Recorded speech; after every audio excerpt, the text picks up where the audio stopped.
Good morning. Was on the wrong screen. So things haven't changed. Things are just drifting here. Things are down a little bit. They broke this little shelf of support, which really isn't any big deal. Just looking here.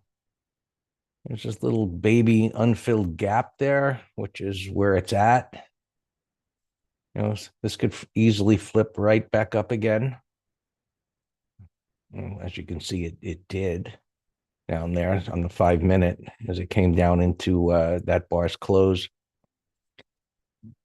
And I don't know. We just have to wait. Economic data. There's some today, more tomorrow, and the most significant, I think, is Thursday with taking a look here. PCE, personal spending, income. And so that's the big day, along with initial jobless claims. Chicago PMI, that's at 9:45. But look, this market all year, the theme has been, oh, the Fed's done, the Fed's done, the Fed's done. Right now it's like, oh, they're going to lower interest rates, lower interest rates. And we all know they're not going to lower interest rates anytime soon. But every piece of data that comes out, the market jiggles around based on whatever supports the belief that the Fed is done. And now the market is up. And, it's up significantly in a very short period of time and at resistance. And only an idiot wants to add to a position at this point without some type of at least minor correction. So everybody is here waiting to see whatever. We saw some cracks in the armor with semiconductors, which led the way up. NVIDIA, everybody saw that on the earnings. So, we'll take it slow until we get some meaningful reversal bars or pullbacks. And yeah, that is it. And let me just go here. I mean, not one day in this tight little range has anything come close to an SPX level. So, but at some point it's going to happen. And I didn't mark them. Let me just go to that. So that was yesterday. Doesn't even come close. So the bottom today is 45.15. Comes up a little bit. Okay, down a little bit, 45.15. And the top side is, it's interesting how these strikes sometimes have very wide amounts between the one strike and the next. Interesting here. 45.65 is over $1. Like the midpoint's $1.15, and then 45.70 is only like 55 by 65. There's no, it just jumps. It's not consistently in the increments that it's moving, whatever that means. More volume. Well, there's more volume at 45.70. Anyway, at this time, 45.65. Let's just see where that puts us.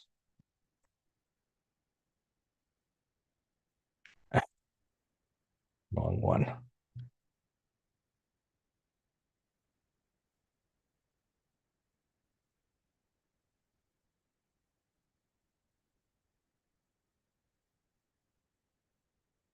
And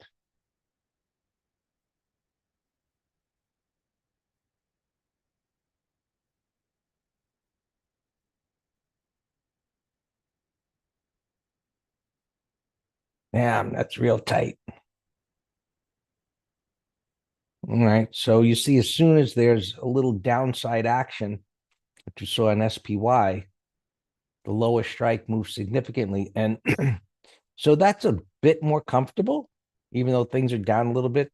Remember when we look at SPY, they're into the gap fill here. at that bar's close. So it's not that far away.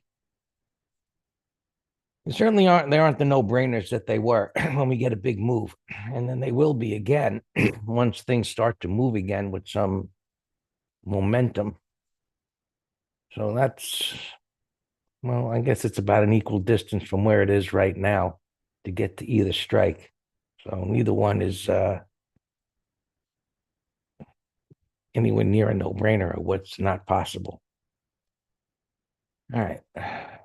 Futures, again, just things aren't moving significantly. When I say significantly, breaking any significant support, a move down to this level here would move below the wide range bars low, and that would then be significant in that this was a breakout and into resistance. So when we have such a pattern, right now it's going sideways, we say, okay, that's bullish price action. It's going sideways at resistance. And if it can continue to do that, well, then it could go higher. And what we would want to see is a little shakeout bar, meaning maybe it pokes down here and we'd get a bottoming tail bar that would flip it back up. And that would be a high probability continuation pattern. We don't have now, so it's just drifting. Let me see something I saw yesterday. I was going to. No.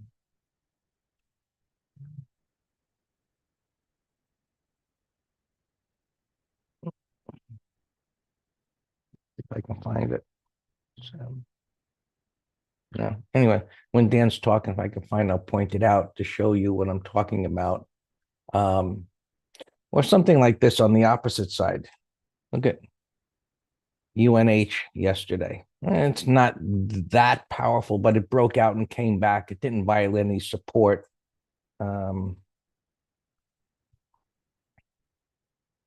These got rejected. Humana came up to resistance and got pushed down again. So, bars that are what we call range expansion bars that are pretty powerful turns.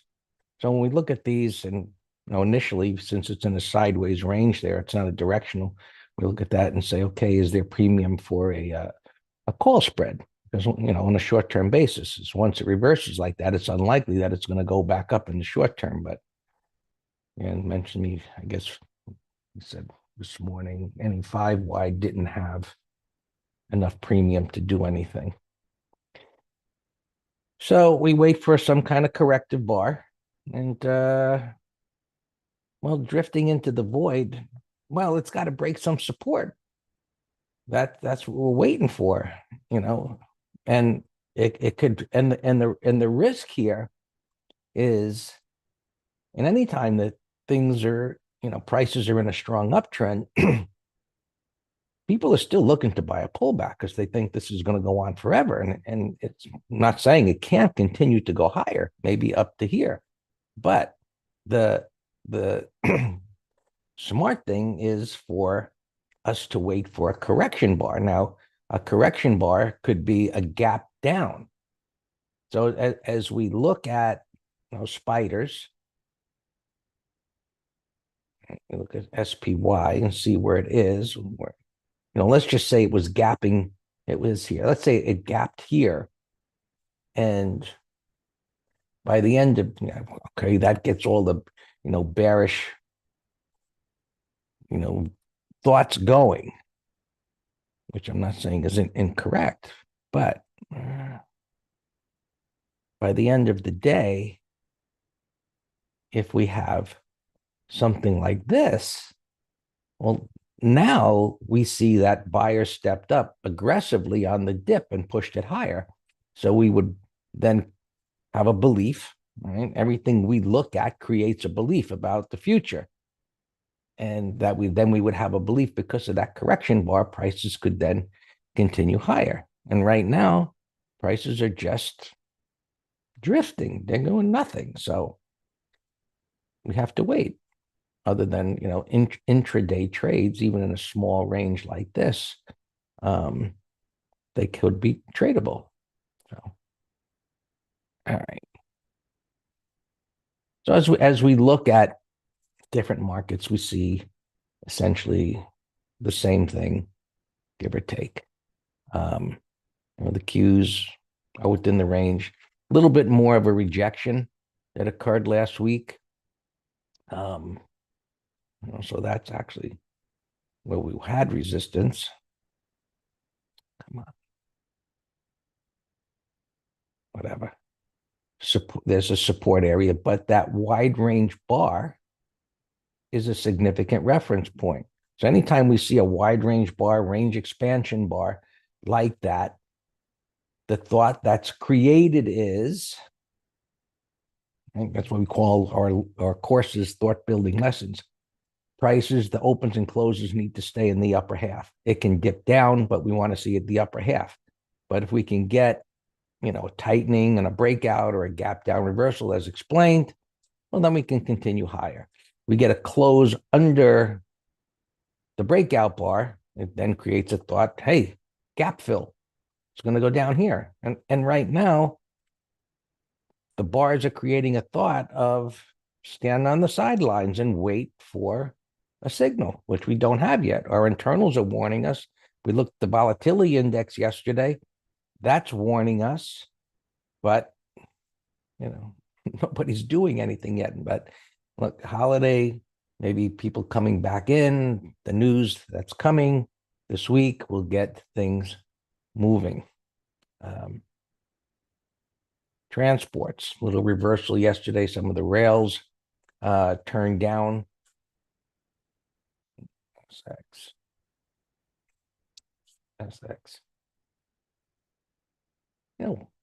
Wider range bar. It's in an uptrend, but wider range bar.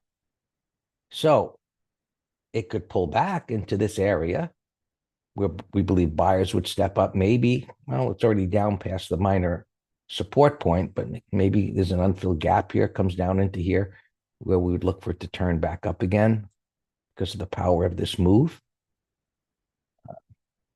Call spread type of scenario, but looking for pullbacks.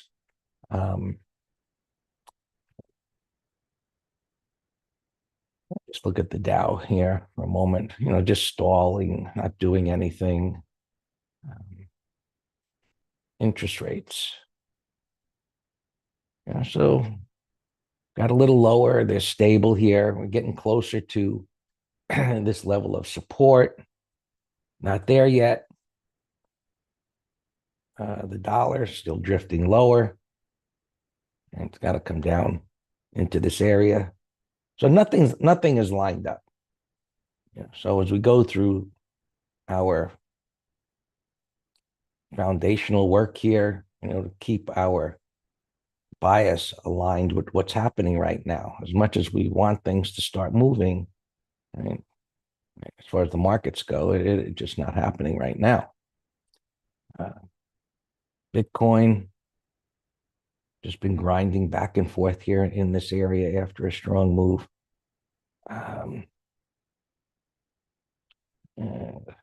Silver, mentioned yesterday, it's up, getting pretty darn close to that pivot high, the top of the range there. So that momentum is going to stall. Gold is up at the top of the range. Actually taken it out a little bit there, but greater than 100% retracement. You got to be careful with that. Sometimes that bottoming tail continuation at resistance means exhaustion. How can we tell the difference? Failure on a lower time frame. So what you're asking me,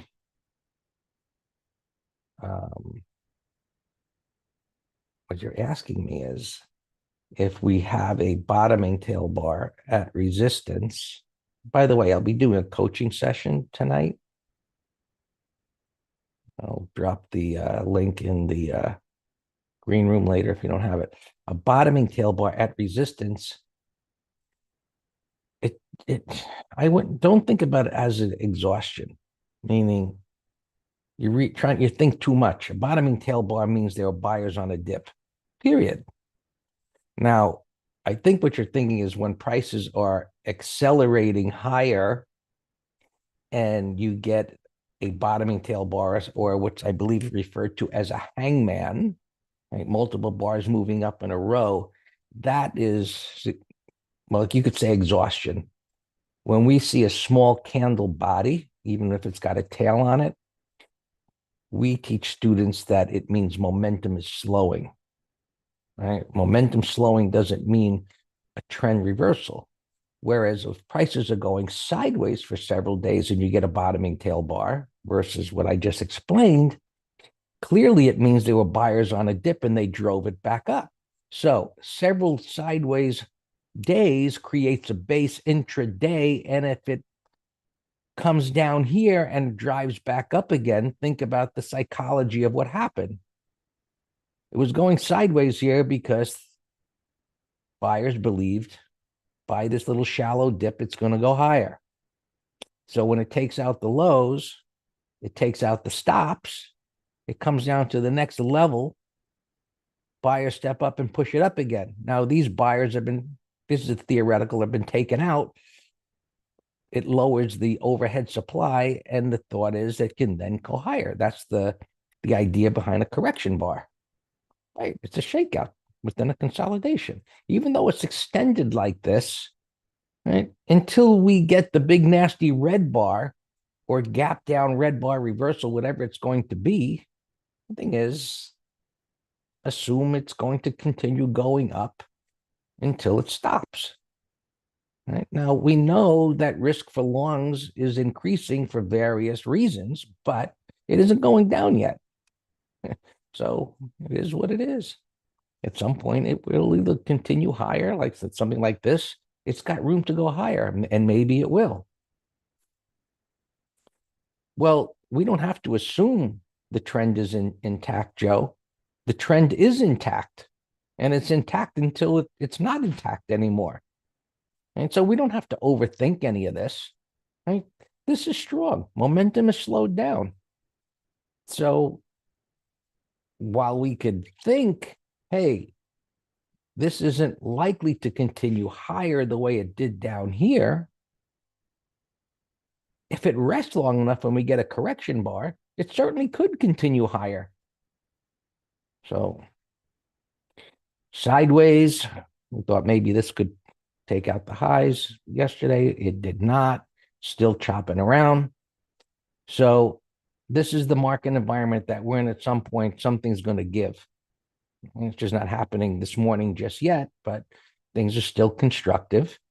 There are some kinks in the armor, right? We mentioned, NVIDIA and some others, and there was quite a bit of selling yesterday, not quite a bit, but, for in the moment, the way, Meta and, there was like selling that into the close there.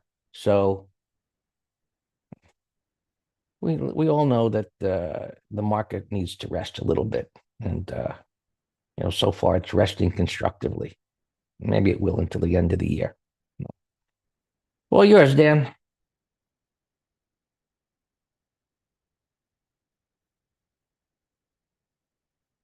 Good morning. Yeah, kinks in the armor. My alarm on SMH went off pre-market. And we have a call spread on that. SMH. Yeah, that's a multi-bar turn. I mentioned that hopefully when the market we get this bearish reversal bar Greg's talking about, we should have call spread candidates all over the place. Candidates, patterns, this low VIX has been a big problem for trying to get good premium. A couple other alarms here. We're in trail mode on Verizon. Bought a nice little breakout. We've been in this for a week and a half. Same with Spot. Bought this 1, 2, 3 down here. We're just in trail mode. But my alarm went off down here. One tick, but I don't trust it unless you see a pattern. Mike Charlie, I had an alarm go off. You see one tick up here, but Again, I don't trust it, but wide range breakout, 1, 2, 3 weekly. What else? Driven, we're in trail mode. Once again, I'm having one tick set off a lot of alarms down here. I, I'll just keep an eye on them and readjust them. Earnings, we didn't have much candidates at all. Sea drill was a put spread candidate, but not enough juice.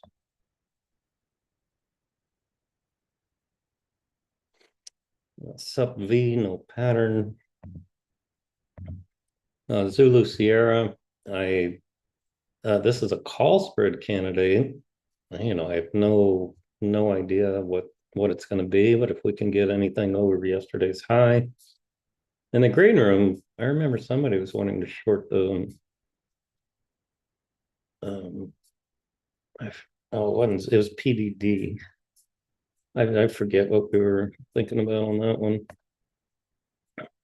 PDD, I think somebody was thinking of the 130s, and I did not like it. I'm like that. I said the only reason on earth you would want to do that is if you just thought it's not going to get much. But I said it's a bullish daily, weekly, monthly. Look at that monthly breakout. So it's up a lot. So it's still a candidate for me to short a call spread under 30-minute low for Friday. Today's Tuesday, so we have a couple days, but that's a bullish gap. All started here with this igniting gap that looks like 3 months ago. So that looks like earnings over here too. Wow, that's a great moving average example. Rising 20, rising 20, 50, like 20 dipped, which means you had a pullback and an intermediate uptrend. Yeah, Joe on YouTube's asking about PDD. Yeah, but I'm talking about it right now, Joe. But tell me what you are thinking. Just giving me a symbol. I have no idea what you're thinking, but I gave you my answer anyway.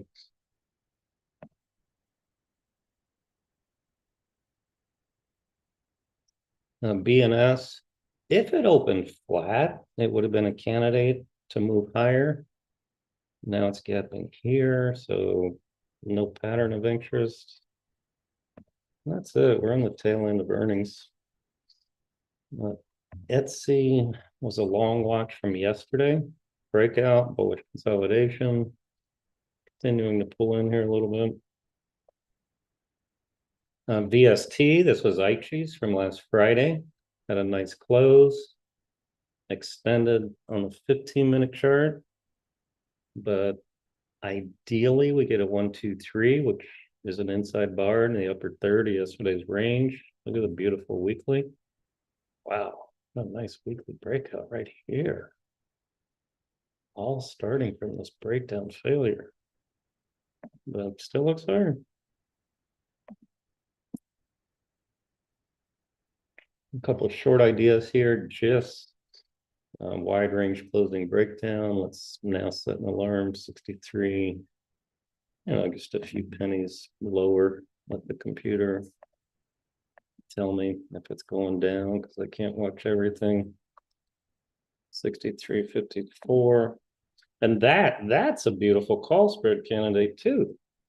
But the problem is no juice. So we need to get paid to take risk.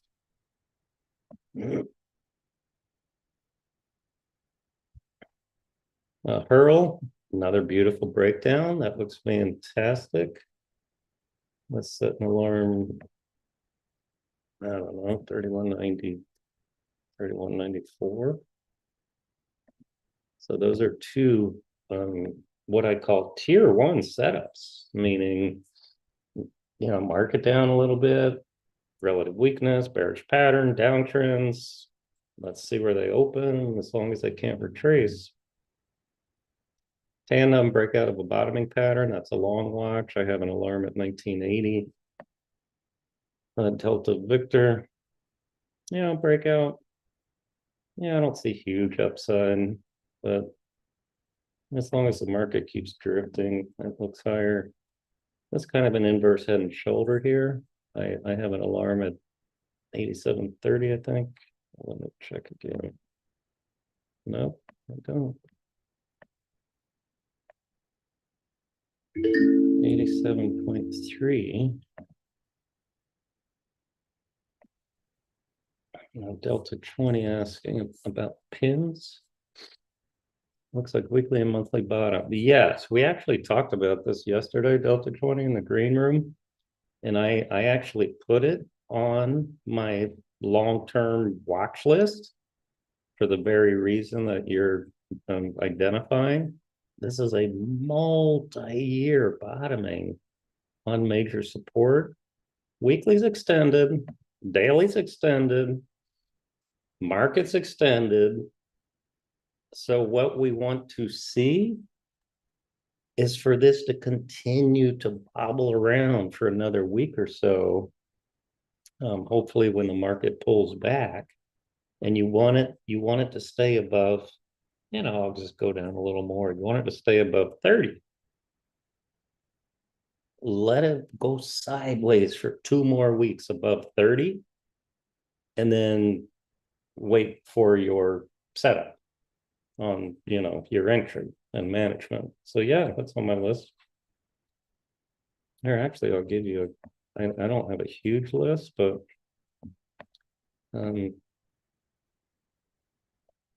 I'll put it here. I'll just paste it in the green room. Greg, I don't know if you can copy and block that on YouTube. That's my current list. It's not real big, but you see I added pins there. GWRE. That's it's a bull rectangle. Here's my flag. Here it's bullish weekly, bullish monthly. So it's on my watch list. Twilio bought. Oh, on Twilio. That's what caused the pre-market pop there. Yeah, I don't see huge upside though. There's a lot of stocks like this that are bullish consolidation, but the run off the low, the distance to resistance, market internals at bearish extremes. I just think so many of these continuation patterns like this are candidates for breakout failures. TTD down a little bit. This would be a great put spread candidate over yesterday's high. Power. Sam, this is on your list. Nice closing, engulfing breakout. Power looks great. And I don't need Emerson. We're short Emerson from yesterday. Let me put power right here. This looks great. Let's see what it does in the first 10, 15 minutes. MCO alarm. We did a call spread on this the other day. Looks great. Let me reset the alarms lower. Oh, and just for you all on YouTube, where I found this trade right before Thanksgiving is somebody emailed me because they said, "Oh, Dan, I got this newsletter," and they told me to buy it. They wanted to buy the day after this topping tail. And I said, "Thank you very much for giving me a call spread candidate."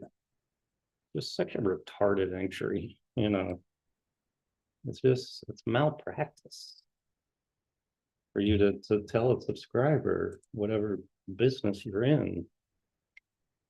Ridiculous. So we're in this as a call spread. Yeah, Alex. So yeah, we entered yesterday, but yeah, that looks great. I got that from you. We entered yesterday. Yeah, I'm going through my alarms here. Verizon, I gave stop 5-minute low. We're in trail mode. Spot, we're in trail mode. 5-minute low. So 182.37 spots. Give it 28.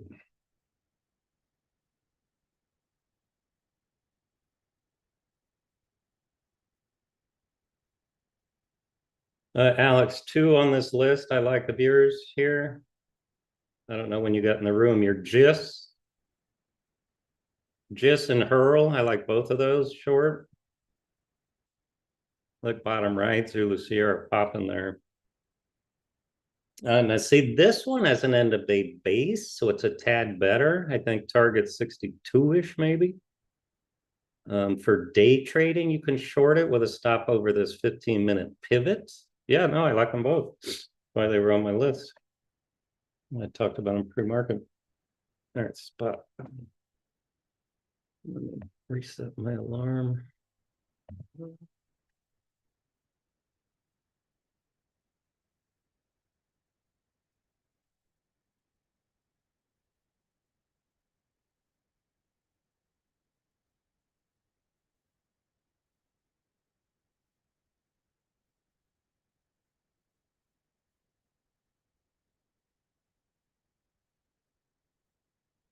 Block up alarm. We're long a third lot and also short naked puts.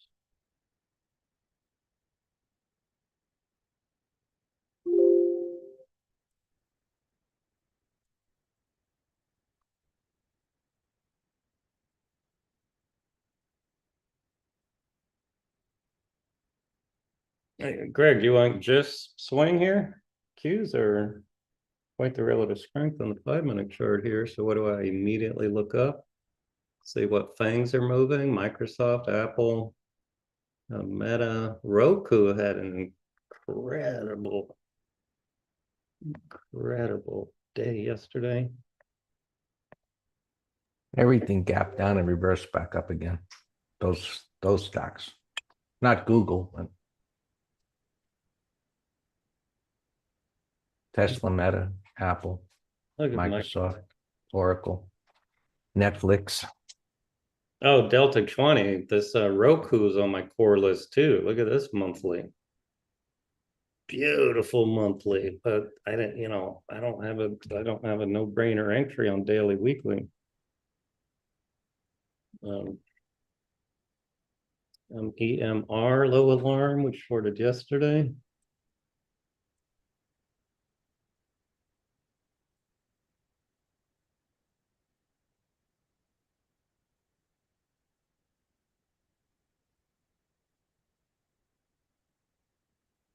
AD line, broke down from its 15-minute base. All right, Zulu Sierra, no, nothing to do yet. Sam, your power, still looking good so far. Your Mike Charlie would be a beautiful 1, 2, 3 for tomorrow, Sam. If it closes like this, obviously. See how that pre-market one tick threw off my alarms. Wow, PDD 138 now. That even with the big gap. I'll set a new alarm here. 45.85.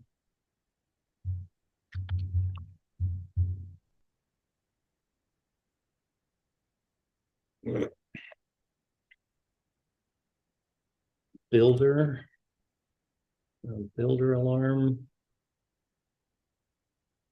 Let's see what that does. We sold some in strength yesterday. Qualcomm are long the puts. I'll set a new alarm.